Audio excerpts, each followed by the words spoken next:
নমস্কার, the moms recipe চ্যানেলে আপনাদের স্বাগত। আজকে করে দেখাবো খাসির চর্বি দিয়ে ঘুগনি। তার জন্য এখানে মটরটা নুন হলুদ দিয়ে খুব ভালো করে সেদ্ধ করে নিয়েছি। আর এই পাশে বেটে নিয়েছি কটা শুকনো লঙ্কা, আদা আর রসুনটা বেটে নিয়েছি, সেটাই ঢেলে রাখছি। আর এই পাশে তেলে দিয়ে দিয়েছিলাম পেঁয়াজ কুচি, পেঁয়াজটি হালকা একটু ভেজে আদা রসুন বাটা পেস্টটা দিয়ে দিচ্ছি। তার মধ্যে কটা শুকনো লঙ্কা দিয়ে বেটে নিয়েছিলাম সেই পেস্টটাই ঢেলে দিলাম, দিয়ে এটা নাড়িয়ে নেব।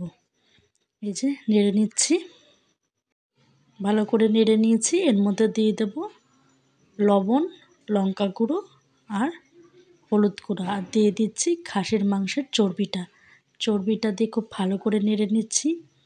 এই যে খুব ভালো করে নেড়ে নিচ্ছি, ভালো করে কষিয়ে একটু ঢাকা দিয়ে দিচ্ছি। ঢাকনাটা দিয়ে দিলাম, খানিকক্ষণ বাদে ঢাকনাটা তুলে দিলাম। এই যে চর্বিটা দিয়ে খানিকটা তেল ছেড়ে দিয়েছে, ভালো করে কষিয়ে নিচ্ছি।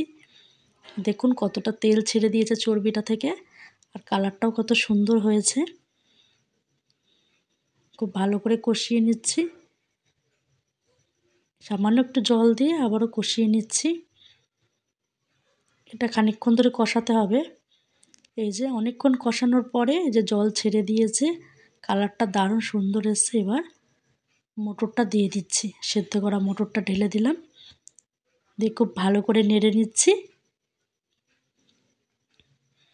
খুব ভালো করে নাড়াচাড়া করে নিচ্ছি, করে ঢাকনা চাপা দিয়ে দেবো। এই যে ঢাকনা দিয়ে দিয়েছি, খানিকটা জল দিয়েছিলাম, একটু গরম জল দিয়েছিলাম এর মধ্যে, দিয়ে যে হয়ে এসছে।